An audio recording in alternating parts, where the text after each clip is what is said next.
जोंनि कालचार आबै आबौमोननिफ्राय सोलिबोनाय जायफोर नेमखान्थि बेफोरखौबो आथिखालनि सेंग्रा सिख्लाफ्रा फोथांनानै लाखिनांगोन जोंनि गाननाय जोमनाय राव साल सलन गासैखौबो फोथांनानै जों मोनसे आबुं माहारि जानायखौ आं लुबैयो खुलुमबाय खुलुमबाय डिजिटेल निउस नायगिरि साफ्रोम बयखौबो बरायग्रोबाय बे समाव दङ आङो कालाइगावनि निज कालाइगाव गामियाव सार बिथां धीरेश्वर बर'न नार्जि बिथांनि नखराव सार बिथाङा बर' हारिनि गेजेराव गोबां बिजाबफोर लिरबाय आरो राव सोलायबाय बर' हारिनि गेजेराव सासे मैखोम खामानि बाहागो लानानै खामानि मावबोबाय सार बिथाङा गोदोनिफ्रायनो सार नोंथांखौ गिबियावनो जोंनि डिजिटेल निउसनि नखरनि जानानै खुलुमबाय बरायग्रोबाय सार डिजिटेल निउसनि गासैबो मावसोम हान्जा आरो लोगोसे बे चेनेलखौ नायग्रा गासैबो जोंनि बर' हारिनि सुबुंनि फारसे आंनि गोसो गोरबोनि सिबिनाय आरो मोजां मोननायखौ बावहरबाय साबायखर थाबाय सार गिबियावनो नोंथांनि जा फोरोंगिरि समाव माब्लानिफ्राय फोरोंगिरि सम बा फरायसालियाव फोरोंजेननो हाबनाय बेखौ मिथिग्रोनो नाजागोन सार नोंथांनिफ्राय बुंनो थाङोब्ला आं माने फोरोंगिरि मावनायखौ बिराद लुबैनायमोन आंनि साननाया ओरैबायदिमोन जे आं जि सोलोंदों बेखौ हारिनि गथ' गथायफोरखौ माने फोरोंलांनो थाखाय आंहा इच्छा दंमोन एक्चुअली आं गुबुन बिफानावबो साख्रि मोननायमोन थेवबो आं बेयाव जइन खालामासै खेबथामसो आंखौ लिंहरनाय बे समाव माने मा होनो लिंहरनायनि सिस्टेमा आथिखालनि बायदि नङामोन मा होनो बेखौ माने माबा हरो आरो पोस्ट अफिसनि गेजेरजों मा होनो आं बावबाय लाइजाम नङा माबा टेलिग्राफनि गेजेरजों हरोमोन आरो आं जइन खालामहैनांगौ थार्ड टाइमाव आं थांनानै बुङैखि आं आरो बेबायदि माने साख्रि मावा आं माने बिखौ जइन खालामा होननानै बेबायदि आं 1977आव कलेजनि फाइनेल आनजाद होखांनानैनो इसा खाख्लारि होननानै सासे आंनि लोगो आरो आं माने कुबेरली हाई स्कुलाव फोरोंगिरि हाबो आरो अनारारि फोरोंगिरि हाबो बेयाव 2 बोसोर मावबाय बेनिफ्राय भकतपारा हाई स्कुल आथिखालाव हायार सेकेन्डारि जाबाय बेयावबो 2 बोसोर मावबाय मावखांनायनि उनाव माने सानज्रां गोजौ फरायसालि होननानै गंसे फरायसालि जोंनि कलाइगामि ओनसोलावनो लुबाय लुनायाव बिनि जारिमिनखौ बुंब्लाथ' जोबोद गोलाव जागोन जेखि जाया आं कलाइगाव हायार सेकेन्डारियाव माने फोरोंगिरि महरै एपइन्टमेन्ट मोनबाय आरो आंखौ माने सानज्रां हाई स्कुलाव माने फरायसाफोरखौ फोरोंनो थाखाय बिथोन होनायलाय आं बेयाव फोरोंहैनायमोन आरो आं कलाइगाव हायार सेकेन्डारियावनो फोरोंगिरि जानानै 1913आव रिटायारमेन्ट लाबाय आरो बै समाव सार फरायनो जाय समाव सार नोंथाङा फोरोंगिरि जादोंमोन बे समाव गोबां रमान स्क्रिप्टनि दावराव दावसि जादोंमोन बा बर' हांखोनि दावराव दावसि जादों बे समाव सार नोंथाङा गोबां नाजाबोनाय बा दावहानि गेजेराव सारमोनाबो जुजिबोनो मोननाय नामा सार रमान हांखोनि जि माने दावहा बुंनो थाङोब्ला दावहा रमान हांखोखौ मोननो थाखाय लुबैनायमोनथ' बे दावहायाव एक्चुअली आं डाइरेक्टलि जेबो पार्टिसिपेट खालामनायनि खाबु मोनाखैमोन मानोना जों बे समाव कलेजाव दङमोन जे कलेजाव जों जायफोर बर' गथ' दंमोन हस्टेलाव बिसोर जों मोनसे थि खालामनानै लानायमोन जे जों फरायनाय खामानिखौ मावलांबाय थानांगोन बेनि थाखाय बेयाव डाइरेक्टलि जों माबा खालामा आरो माने बेयाव थाङा आरो माने आन्दलनाव थाङा जों कलेजावनो थानानै हस्टेलावनो थानानै ज' मिलायनानै फरायबाय थागोन बेबायदियाव आं डाइरेक्टलि माने बे सोमावसारनायाव जइन खालामनो मोनासै नाथाय जोंनि गामिनि मानसिफ्रा जोंनि नखरनि गामिनि गासैबो मानसिफ्रा बेयाव बारसोमनायमोन आरो जेलबो जानो गोनां जादों बे गामियाव हयथ' नखर गंसेबो गैया जाय नखरनि मानसिया जेलाव थांनो गोनां जायाखैमोन साफ्रोमबो नखरनि सुबुङानो जेलाव थानो गोनां जादों आरो हर गेजेरावसो बिसोरखौ हगारनानै होयोना हराव माने बिसोर थाबायनानै फैनो गोनां जायो आरो ओरैबायदिबो जानायमोन बे समाव जेब्ला जों हस्टेलाव दंमोन बे समाव माने बै साहा फारसेनि मानसिफोरखौ हरनि 1 बाजियाव 2 बाजियाव माने हाजोनिफ्राय हगार हरो बिसोर बहा थांगोन बहा मागोन बेबायदि जायो जाय मिथियो जे बे हस्टेलाव ट्राइबेल हस्टेलाव बर' गथ'फ्रा दङ बेयाव थांनानै साफा सानैया जोंनि माबायावनो हस्टेलावनो थानानै फुङाव बेबायदि न'आव थांनायनि खाबु खालामनानै होनायबो आंहा माबा दङ आरो एक्सपिरियेन्स दङ फोरोंगिरि समाव सार नोंथाङा गोबां जेंनाफोराव गोलैनाय नामा बे समाव जेंना मानेथ' आं भेन्सार स्कुल माने भेन्सार माने फोरोंगिरि महरै माने अनारारि फोरोंगिरि 5 बोसोर आं मावबाय बेनि उनावसो आंनि रेगुलार जादों जेंना होननानै थिग बुंनो हाया आरो माने सिगाङावथ' बेबायदि गोबाङानो माने फरायसालि लुनानै दरमाहा मोनाजासेनो फोरोंगिरि मावलांनाय बहुत दङ आथिखालावबो बहुत दङ रिटायार्डबो जानो गोनां जादों आं बोसोरबानि उनावनो रेगुलार माने फोरोंगिरि साख्रिखौ मोनदों आरो सा आथिखालाव सार नोंथाङा गोबां बिजाबफोर लिरबाय दासिमहालागै सार नोंथाङा गांबेसेसो बिजाब लिरखो आरो गांबेसे राव सोलायनानै बिजाब दिहुनखो सार नोंथां आं बिजाब बेसेबां लिरदों होननानै बुंब्ला माने एक्चुअली मख'जाथावै 13-14 बेबायदि बिजाब लिरदों बिनि अनगायैबो बै जायनि थाखाय आं फोरोंगिरिमोन बेनि थाखाय बै फरायसाफोरनि थाखाय बेबायदि ओइ फिसा सानफारि बिजाबबो लिरनायमोन आरो हांखो बिलिरथि बिजाबबो आं मोनथाम थाखोनि थाखाय लिरनायमोन गुदुआव बेफोर दंमोन आथिखालाव गैया बेनि उनाव रावखान्थिबो गांसे आं लिरनायमोन दा बेफोरखौथ' जों आं लिरनाय बिजाबनि गेजेराव दा आं हमनो लुबैयाखै बेनि अनगायैबो आं देंखो समाव फैसालियाव होननानै 1975 आवनो फार्स्ट माने मेथाइनि गांसे बिजाब आं साफायनायमोन बे समाव आं कलेजनि फरायसामोन हायर सेकेन्डारियाव फरायहाथि बे समाव पिइउ होननायमोन पिइउआव फरायबाय थानाय समाव बेनि उनाव जिउ गागावलांनाय सान होननानै 1995 आव गांसे सल'मा बिजाब खालामनायमोन बेनि उनाव जुंथि होननानै आरो गांसे सल'मा बिजाब खालामबाय 2003 आव बै जुंथि सल'माया आथिखालाव डिग्रीनि 5th सेमाव माने फराय बिजाब महरै बे जायगा मोनदों गुवाहाटी इउनिभार्सिटिनि आन्डाराव बिनि उनाव लिरबाय सि नागिरलु सि होननानै सल' गांसे बेखौ 2001 आव बेनि उनाव मान्दार बिबार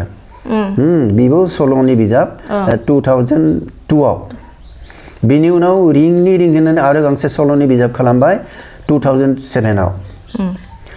बेनि उनाव मोनदांथि होननानै खन्थाइ बिजाब गांसेल' आंनि बे 2008 आव ओंखारदों आरो आबैनि सल'बाथा बेखौ बे बुरि आयरनि हादु बेखौ आं दानस्लायनायमोन 2004 आव बेनि उनाव सुबुं हारिमुनि रिफिथाय होननानै 2011 आव गांसे आं बिजाब दिहुनदों बे कालचारनि सायाव बर' कालचारनि सायाव लिरनाय बिजाब बेखौ खोनानो मोनदों आथिखालाव गुवाहाटी डिब्रुगड़ आरो क'क्राझार इउनिभार्सिटियाव माने मा होनगोन रेफारेन्स बिजाब महरै लादों होननानै आं खोनादों आं डाइरेक्टलि बेखौ मिथिया नाथाय जायफोरा फोसावगिरि बिथांमोना आंखौ बुंदों आरो बिनि उनाव जिउनि लामायाव स्रांनि रिंथाय होननानै गांसे बिजाब लिरदों 2011 आव बे माबा खन्थाइ मेथाइनि बिजाब बेनि उनाव सोदोब लुहिनानै बे बिजाबखौ आं माने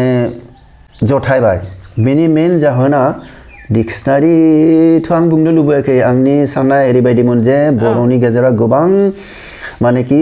ओनसोलाव गावनि सोदोबफोर दङ बै सोदोबफोरखौ जुदि दानो माने बुथुमनानै दिननाय जाया बेफोर थैलांब्लाथ' आरो बेखौ जों मोनफिननाय नङा बेनि थाखाय आं सानबायखि बेफोरखौ जेसेबां हायो आं जथायनो होननानै उनाव बिनिफ्राय हयथ' ओरैबायदि खायफाबा सोदोब ओंखारगोन जायखौ जों स्टेन्डार्ड रावाव लाबोनो हागोन बिनि थाखाय बेयाव बांसिन माने गुबुन गुबुन ओनसोलाव सोलिबोनाय जायफोर सोदोब बेफोरखौ आं जथायनो नाजादों अबयसे बेयाव धर बानन खान्थिनि माबा थागोन मानोना बर'आव बानन खान्थिया दाबो माने खुब थिग जायाखै लासै लासै बेफोर सुद्राय जागोन होननानै आं सानदों बिनि उनाव मेलगारिनि ड्राइभार होननानै माने सुंद' सल' गांसे खालामबाय 2022 आव आरो देग्लाय माने खालामबाय 2023 आव बे कंकननि खन्थाइ होननानै राव सोलायनाय गांसे उन्दै गथ'नि खन्थाइ बिजाब बेखौ बुकु कलेजनि एडुकेशन डिपार्टमेन्टनि माने फोरोंगिरि बिजया डेका बिथाङा लिरनायमोन बिथाङा आंखौ माबोरैबा मिथिनानै राव सोलायनो होबाय आं राव सोलायनानै होबाय देग्लाय ओंखारदों बेखिनियानो आंनि माने बिजाब आरो आं दासिम खालामनाय गांबेसे राव दानस्लायनाय बिजाब लिरखो सारा गांनै जाबाय बुरि आरो हादु बिखौ आबैनि सल'बाथा होननानै आरो कंकनर कबिता बिखौ जों कंकननि खन्थाइ होननानै गासैबो गांनै दानस्लायदों आरो दानस्लायनाय सार दासिमहालागै गोबां बिजाबफोर लिरबाय राव दानस्लायबाय सारा दासिमहालागै मा बान्था मोननो हाखो बे समाव बान्थाथ' आं बारा मोनाखै फेलिसाइटेसन बहुत मोनदों बान्था मोननाया 2009 आव माने गिबि हयथ' फुरदाना दैमारि बिनि बान्था मोनसे फोसावनाय बिखौ मोननायमोन 2009 आव जागोन आरो बिनि उनाव बे बोसोरावनो माने उदालगुरि जिल्ला बर' थुनलाइ आफादनि जे माने मंगल सन्दीप ब्रह्मनि बान्था बिखौबो आं मोनदों मान्दार बिबार मुंनि सल' बिजाबनि थाखाय बेनि उनाव थांनाय बोसोराव प्रफुल्ल दत्त गोस्वामीनि नखरनि मानसिफ्रा होनाय मोनसे बान्था बिखौ 2023 आव आं मोननो हादों आरो बे मोनथामखौनो आं बान्था महरै मोनदों फेलिसाइटेसनफोरखौ धेर मोनदों बेफोरखौथ' आरो बान्था होननानै बुंथावा उननि समाव सार नोंथाङा मा बिजाबफोर लिरनो लाबावदो नामा बा उननि समाव आरो बिजाबफोर ओंखारबावगोन नामा बेबायदि दा आंनिया जाबाय बै आं बिखौ डिक्सनारि होननानै बुङाखै होननानै आं सिगाङावनो बुंदों बे माने सोदोबलु होननानै बुंदों आं मुंखौ माने सोदोबलुसो राखिदों देट मिन्स सोदोबनि मोनसे माला सोदोबनि माला बे सोदोबनि मालायाव आरो खायफाबा सोदोब दाजाबनो हायो नामा बे खामानिखौ आं मावगासिनो दङ माने जायफोर जोंनि गामि ओनसोलाव सोलिबोनाय सोदोब बे सोदोबफोरखौ आरो बेयाव सोदेरनो हायो नामा बिनि खामानिखौ मावगासिनो दङ आरो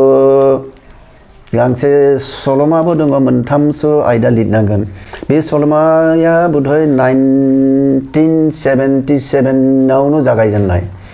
जों जेब्ला बे समाव कलेजनि फरायसामोन हाई स्कुलनि फरायसामोन बे समाव जेब्ला सिनेमा नायनो थाङो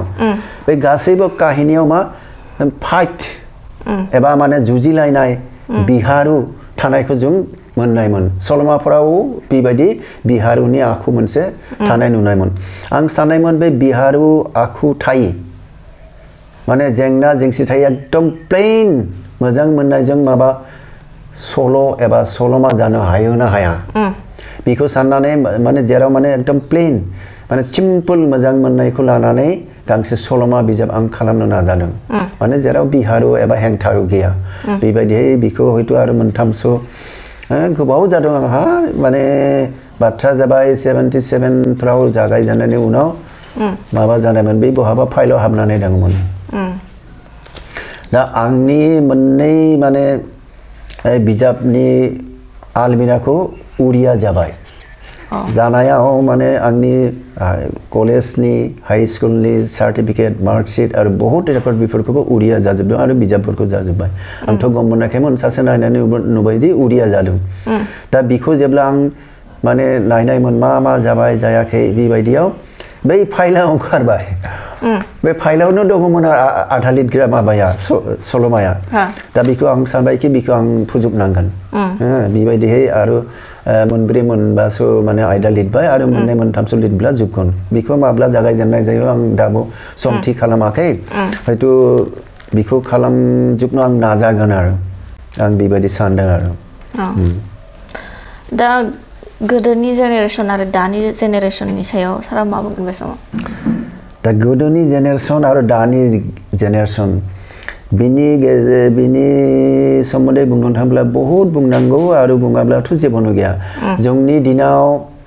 एभेलेबल सम मोननायमोन गेलेनायमोन फरायनायमोन आथिखालाव मानसिफोरा सम थुवा बेबायदि जादों मानो जादों आं मिथिया गोदोनिख्रुइ आं गावबो माने बिराद मुखुब एबा बेस्थ बायदि आं गावखौनो मोनो दा आथिखालनि बर' जेनेरेसननि सोमोन्दै बुंनो थाङोब्ला एक्चुअली जेरैबायदि दावगानांगौमोन बेबायदि दावगानायखौ नुवाखै फरायनायावनो जा एबा गुबुन खामानि दामानियावनो जा जे आथिखालाव मानसिया थांनानै थानो गोनांब्ला गिबियावनो एसे सोलोंथाइ नांगोन सोलोंथाइ लानानै जे साख्रि मावनांगोन बेबायदि नङा मानोना साख्रि जे बयबो मोनगोन बेबायदि नङा नाथाय सोलोंथाइ थाब्ला जिउनि राहाखौ लानायाव खाबु जायो सुबिदा जायो दा बर'आ जुदि मोनसे गोग्गोम माहारि जानो लुबैयो अब्ला आंगो सुफुंग्रा हारि जानो गोनां जायोब्ला बर'नि गेजेराव गासैबो रोखोमनि मावथिजों मोननांगोन जे बर'नि गेजेराव आथिखालाव बुंनो थाङोब्ला खानाय सिनगिरियानो गैया मेकानिक गैया लेब बानायग्रा मानसि गैया हि सुग्रा मानसि गैया इन्जिनियार डाक्टर बेफोरनि बाथ्राथ' बाद जे जुदि गासैबो आयदाया जुदि बर'फ्रा जुदि गाव मावनो सोलोङा अब्ला बे हारिया आबुं हारि माबोरै जागोन बेफार फालांगि मावनो सोलोङाखै आरो साख्रि बाख्रियावथ' बर'निया बहुत खम हाहैयानो बेबायदियाव माने आथिखालनि सेंग्रा सिख्लाफ्रा एसे साननानै नायनाया मोजां जे बर'आ थांनानै थानांगोन बर'आ हारि महरै थांनानै थानो थाखाय जों बर'नि जाय हारिमु कालचार बेफोरखौ रैखा खालामनांगोन रावखौ रैखा खालामनांगोन लोगोसे जों साफा साफा माबा मोनसे नङा माबा मोनसे बिथिङाव मावथि जानांगोन जाय जेराव इन्टारेस्ट दङ जाय जिखौ मावनो हायो हालेवनायनिफ्राय आबाद मावनायनिफ्राय फालांगि खालामनायनिफ्राय फार्म खालामनायनिफ्राय जाय जेरैबायदि खुसि बेबायदियै आरजिनायनि राहाखौ खालामनांगोन आरो हारिनो बिहोमा होनांगोन बेबायदिसो बर' माहारिया लासै लासै दावगानो हागोन बेबायदि आं सानो आरो बेनि थाखाय आथिखालनि सेंग्रा सिख्लाफोरखौ आं माने खावलायनो लुबैयो जे फरायनायाव गोसो होनांगौ आरो लोगोसे माबा मोनसे जाहाथे मावनानै जिउखौ सामलायनो हायो न'खरखौ सामलायनो हायो बेनि राहाखौ गाव गाव लानाया साबसिन आथिखालाव बेखौनो आं लुबैयो सेंग्रा सिख्लाफोरा बेबायदि मावथों होननानै आंनि बुंनांगौआ बेनो आरो दा थुनलाइनि बिथिङाव मा बुंगोन बे समाव सारा दा थुनलाइनि बिथिङावथ' थुनलाइ लिरगिरि गैया नङा थुनलाइ लिरगिरि गोबां ओंखारदों आरो लिरदोंबो बर' थुनलाइया जथेस्थ' दावगादों नाथाय लिरगिरिफोरनि मोनसे जेंना आं माने लिरगिरि महरै मिथिना दं जे बर'फोरनि गेजेराव बिजाब फरायनायनि जि हुदा बे बहुत खम मानसिया माने बिजाब फराया बे मोनसे बिराद गाज्रि बिजाब फरायब्लासो लिरगिरि बिथांमोना लिरनो थाखाय थुलुंगा मोनगोन मानोना बिजाबा सेल जानांगोन गाव पाब्लिश खालामब्लाबो एबा पाब्लिशारा पाब्लिश खालामब्लाबो बेथ' सेल जायाब्ला माबोरै जागोन आरो गुबुन लिरनो थाखाय आरो गांसे लिरनो थाखाय लिरगिरिफोरा थुलुंगा मोना बेनिफ्राय गासैबो लिरगिरिफोरा जाहाथे थुलुंगा मोननो हायो आरो हारिनि माने थुनलाइया जाहाथे जौगायो बेनि थाखाय बिजाब फरायनायनि मोनसे हुदा जों बर' माहारिनि गेजेराव लाबोनांगौ आं एसे जंखायनानै बेबायदि सल'बो लिरदों आं लिरा नङा माबोरैहाय माने बिजाब फरायग्रा मानसि सोमजिहोनाय बै आंनि बे मामोन बे बिजाबनि मुङा बेयाव आं लिरदों आरो मोनसे बेलगारिनि ड्राइभाराव मोनसे बेबायदि सल'बो लिरदों जर'खा माबा होननानै सावरायनाय होननानै बेयाव आं लिरदों बर' माहारिनि गोबां जेंनानि सोमोन्दै बेयाव आं एसे फकास खालामनो नाजादों बेबायदि ससियेल माने जेंनाफोरखौ लानानैबो सल' लिरदों बेबायदि हारिनि माने गोबां बाथ्रा हारिनि साननाय हनाय बेफोरखौ लानानैबो सुबुं अनजिमानि बाथ्राफोरखौ लानानैबो आं सल' महरै बेफोरखौ बुंदों बेबायदिनो बर' हारिखौ एसे बिहोमा होनो थाखाय नाजादों आं सानोखि माने बर' माहारिया मुलुगाव थांनानै थानांगोन रावखौ फोथांनानै लाखिनांगोन जोंनि कालचार आबै आबौमोननिफ्राय सोलिबोनाय जायफोर नेमखान्थि बेफोरखौबो आथिखालनि सेंग्रा सिख्लाफ्रा फोथांनानै लाखिनांगोन जोंनि गाननाय जोमनाय राव साल सलन गासैखौबो फोथांनानै जों मोनसे आबुं माहारि जानायखौ आं लुबैयो आंनि साननाया बे रोखोमनि आरो साबायखर सार नोंथाङा कालाइगाव ओनसोलनि निज कालाइगाव ओनसोलनि बे कालाइगाव गोबां हारिनि बा गुबुन गुबुन हारिनि सुबुंफोर दं बेनि मादाव सार नोंथाङाबो बे जायगायाव थानानै बा गावनि हारिमुखौ हारिखौ लाखिनानै बा दङ बे बिथिङाव सारा मा बुंगोन बा माबाफोर उसुबिदा बा गोरोबलायनानै थानायाव माबायदि जेंना जेंसिफोर जानाय नामा सार आच्छा बेखौ बुंनायनि सिगाङाव आं मोनसे बाथ्रा बुंनो लुबैयो जे कालाइगाव ओनसोला माने बिमानि राव बुंग्रा मानसिनि अनजिमाया एसे खम निउ जेनेरेसना बावलांनायमोन बेनि थाखायनो जों 1971आव बर' थुनलाइ गायसननानै बर' रावखौ बे ओनसोलाव सलायनो थाखाय नाजानायमोन स्कुल बर' मिडियामनि फरायसालिफोरखौबो गायनायमोन बेबायदिहाय आथिखालाव एसे जायफोर बर' मिडियामाव फरायदों बिसोर बुंनो हानाय जाबाय दा এই कालचारनि साइडआव आंहा बिराद इन्ट्रेस्ट दंमोन बेनि थाखाय 1996आवनो बिसुंग्रा हारिमु आफाद होननानै मोनसे जों आफाद दानायमोन बेनि आं सेक्रेटारिमोन आफादगिरिमोन आरो दुन्दी कुमार बर'आ नेहाथारिमोन बे आफादनि गुबै थांखिया मामोन जे कलाइगाव ओनसोलाव बर'नि जि हारिमु बेखौ माबोरै रैखा खालामनो हायो बिनि माने खामानि मावनाय बेनि उनाव 19 बेसेबांबा बोसोरबा आं बावलाङो आथिखालाव बाथ्राफ्रा गोसोआव थायो देग्लाय माबा सिलभार जुबली खालामबाय आरो बे मिरु रंजालि बैसागु बेखौबो कलाइ गामियाव खुंनायनि राहा खालामबाय बेनि गेजेरजों जों माने बैसागु मोसानायल' नङा जोंनि बे बैसागुआवनो जों खेराइनि जेसेबां दङ आरो ससियेल जेसेबां डान्स दङ बेफोरखौबो फोथांनानै लाखिनायनि थांखियाव बेफोरनिबो कम्पिटिसन खालामो जों माने 2017 18 बेबायदि आयदायाव माने खेराइनि बैसागुनि आरो ससियेल डान्स बेफोरखौबो जों कम्पिटिसन पार्टिनानै बर' माहारिनि माने मोसानाय मेथाइ खननाय बेफोरखौ माबोरै रैखा खालामनो हायो बे खामानिखौ जों मावनानै फैदों आरो बेबायदिनो माने हारिनि हारिमुखौ रैखा खालामनो हायो नामा होननानै बेसेनगोरा हारिमुनि गेजेरजों नाजानाय जादों दा आथिखालाव अबयसे आं आफादगिरि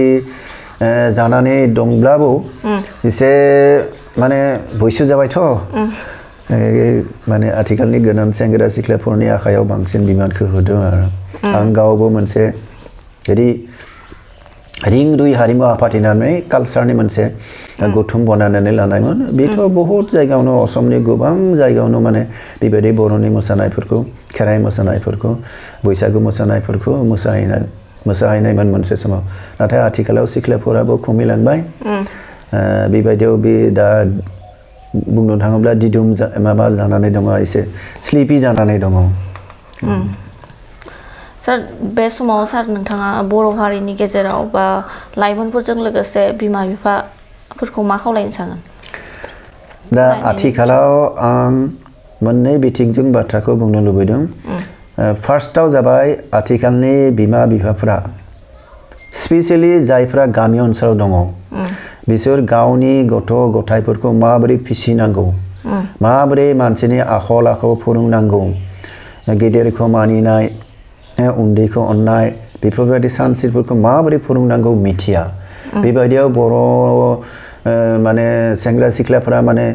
जे हारिनि गोदोनि जि कालचार दंमोन जे गिदिरखौ मानिनाय उन्दैखौ अननाय बेफोरखौ बावलांदों नैथियावनो जादों मा जे आथिखालाव गावनि बिमा राव हारिनि जायफोर कालचार बेफोरजों आंगो नङा जोंनि नङा बेबायदि अबस्था जाहैदों आथिखालाव बांसिनानो माने एसे माने फिसा फिसौ साख्रि मावनायफ्राबो गावनि गथ'फोरखौ इंलिश मिडियामाव हरो इंलिश मिडियामाव हरनायाव मा खालामो बिमा नङाब्ला बिफाया गथ'खौ लाङो बाइकआव लाङो स्कुटियाव लाङो सोरबा सोरबा साइकेलाव लांनानै बेयावनो माने स्कुल खाथियाव सानसे माने स्कुल सुटि जायोगौ माने बिमा बिफाया नेबाय थायो दा बेबायदियाव न'खरनि जि खामानि दामानि बिमानिनो जा बिफानिनो जा अन्तत 5 घन्टा 6 घन्टा बेबायदि खहा जानायखौ माने आं नुदों स्पेशली इंलिश मिडियामाव फोरोंनाय माने बिमा बिफानि बेबायदि हालत जादों दा आरो जायनि थाखाय बर' रावा आथिखालाव इउनिभार्सिटि सहैबाय बेबायदियाव जे गावनि बिमा राव फोरोंनो मानो बिसोर असुबिदा मोनो मानो गाज्रि मोनो मा जाहोन दङ जे बर'जों फोरोंब्ला मानसि बिनि गथ' गथाया मानसि जानो हानाय नङा सोलोंथाइ मोननाय नङा गियान मोननाय नङा होननानै दा कम्पेरेटिभलि जों जुदि नायो जे बर' मिडियामाव फरायनाय गथ'फोरनि ससियेल रेसपन्सिबिलिटि आरो समाजनि फारसे जि माने खायफाबा नेमखान्थि समाजखौ जि गनायनाय बे बांसिन दङ नाथाय इंलिश मिडियामाव फरायनाय गथ'फोरा माने ससियेल सेन्सआ बहुत खम नुयो आरो लोगोसे बिसोर जे मानसिखौ मानसि बायदि जि साननांगौ गिदिरखौ जि सन्मान खालामनांगौ बेबायदि आखलखौ एसे खमायनाय बायदिसो आं नुदों इंलिश मिडियामाव फोरोंनाय गथ'फोरखौ हयथ' बिसोरखौ पेरट बनायो भाटौ बनायो आनजादाव मा फैगोन बेखौल' फोरोङो नाथाय ससियेल रेसपन्सिबिलिटि बेखौ हयथ' फोरोंनाय जाया बेबायदि आं नुदों आरो दा बेनि थाखाय आं बुंनो लुबैयो गासैबो बर' हारिनि बिमा बिफा जायफोर दङ बिथांमोना आंगो राव हारिखौ मोजां मोननानै जे बिमा राव बर' रावावनो माने गावनि गथ'फोरखौ फोरोंब्ला आं माने बहुत मोजां मोनगोन हारिमुआबो रैखा जागोन जे साप'ज जुदि बे जुदि इंलिश मीडियमाव फरायो बे फ्रायखौ मिथिगोन ना बेखौ माने मानि सोदोबखौ माने गोख्रै सोलोंगोन नाथाय आइ सोदोबखौ सोलोंनाया गोब्राब मोनगोन बेनि उनाव नाफामखौ मिथिनाय नङा नाफामा मा मिथिनाय नङा अनला खारि मा मिथिनाय नङा दैट मीन्स कालचारानो जुदा जालांगोन बेबायदियाव जोंनि बर'नि कालचारा इंलिश मीडियमाव फरायनायनि लोगो लोगो बर'नि जायफोर अरिजिनेल कालचार बेफोर गैया जालांगोन बे इंराजनि कालचारखौसो बांसिन बिसोर सोलोंगोन बिसोरनि राव रायनायनो जा सोलिनायावनो जा गाननाय जोमनायावनो जा बिसोरनि स्टाइला जुदा जागोन आथिखालावथ' इंलिश मीडियमाव फरायनायफ्रा जुथा गानो माबा टाइ गाननानै थाङो जोंनि दिनावथ' जुथा सेन्देल बाद जों एकदम आथिं गोजाजों माने माइल 3 साइकेल सालायनानै एबा थाबायनानै माइल 4 न'निफ्राय माइल 4 जायो बेबायदि फरायनायमोन दा आथिखालावथ' सब जुथा सेन्देल गानगोन टाइ गानगोन बे टाइआथ' बर'नि नङा जुथायाथ' माने आथिखालाव गानोब्लाबोथ' अरिजिनेलि बर'फोरनि माबा हारिमुआव बेबायदि नङा बेबायदि बेनि थाखाय एसे इंलिश मीडियमाव फरायनायनि लोगो लोगो बिसोरनि माने लाइफ स्टाइलाबो एसे सोलायलाङो बर' हारिनि जि माने हारिमुआरि लाइफ स्टाइल दङ बेनिफ्राय एसे जुदा जालाङो बायदि आं सानदों आरो आंनि नोजोराव बेबायदिखौनो आं नुदों आरो सार साबायखर थाबाय सार नोंथांनिबो गोबां बाथ्रा मिथिबाय सिगांनि जेनेरेशनाव माबायदि सारमोना नाजानायनि गेजेरजों बा जुजिनायनि गेजेरजों बेसिम सफैनो हाखो गोबां बिजाबफोर लिरनानै बा राव दानस्लायनानै सार बिथाङा बर' हारिनि गेजेराव गोबां खामानि मावबाय बा बिहोमा होबाय बिजाबनि फारसे बा सोलोंथाइनि फारसे आरो आजिरा मोननाय सासे फोरोंगिरि हिसाबै दिनैनि मोगा-मोगि लानाय आयदाया बेसिमसै गोजोन्थों खुलुमबाय